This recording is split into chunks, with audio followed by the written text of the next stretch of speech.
مینوالو پلار د خپلې لور سره شپږ میاشتې سر زنا کوله چې اخره کې دغه لور بیا خپلې مور ته ویلې. مور سمدستي پولیسو ته وویله چې هغه خاوند عزتمنو اوس تښتېدلی دی.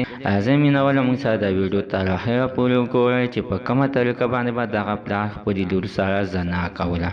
مینوالو ټول معلومات زه تاسو سره په دې ویډیو کې شیر کوم. موږ سره د ویډیو تر اخره پورې وګورئ چې تاسو ته پوره معلومات در ورسېږي. د دې معلومات نه مخکې زه تاسو ته د یادګینه وکړم تاسو کو چارل زموږ په دې سوپر کلیک چینل کې نوي وئ چینل هم نوي سبسکرایب کړئ. مهرباني وکړئ تاسو زموږ د سوپر کلیک چینل د سره سبسکرایب کړئ. خوا کې ورسره د ټلې نشان ووهئ چې ښایي یوه نوي معلوماتي ویډیو تاسو ته په اسانۍ باندې در ورسېږي. عزتمنو د جومات امام و دغه د جینۍ پلار خو د دې جینۍ عزتمنو د خپل پلار نو میړنی پلار ځکه عزتمنو چې د دې جینۍ مور د دې مولوي صاحب سره دویم واده کړی و. اونبنی خاوند یعنې مړ شوی و. نو بیا وله دې مولوي صاحب وله غټ لالچ ورته ورکړی. ورته ویلې چې راځې تا هم ساتم او ستا بچي هم ساتم ما سره نکاح وتړه. خو عزتمنو دې مولوي صاحب بله ښځه هم وه د هغې په سلا باندې دې ښځې سره د نکاح کړې وه. خو مینهواله چې دې کې وخت تېرېدلو چې د شپې 2 بجې باندې به د دغه خپلې لورانې به یې راپاڅول چې کومه یوه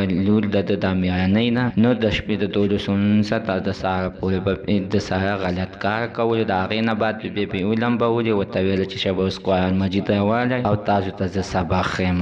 خو مینهواله اخره کې دغه جینۍ د دې غلط کار نه ډېره زیاتې سختې تنګې راغلې. نو اخره کې خپل مور ته یې ویلې او مور هم دا خبره هېڅکله نه منله چې یوه شپه دغه شانتې مور بیا راپاڅېدل او په خپلو سترګو باندې هر څه سي کړل. عزتمنو نو په مور باندې سر وچورلېدو او راپرېوتله او چې کله په هوش کې راغله نو سمدستي نږدې تانل ته ورغله او رپورټ په خپل خاوند باندې وکړو او ورته ویې ویلې چې دا زما خپل خاوند نه دی، دا زما دویم خاوند دی، خو زما لور سره د 6 میاشتو نه غلط کار کولو. مینهواله دا واقعه په لاهور کې مخې ته راغلې ده. الله تعالی دې داسې حادثې نه مسلمان وساتي او دکه پلار دې ونیول شي. دا دې سړیان پانسي کړل شي چې سبا بل پلار هم دغه شانتې حرکتونه ونه کړي.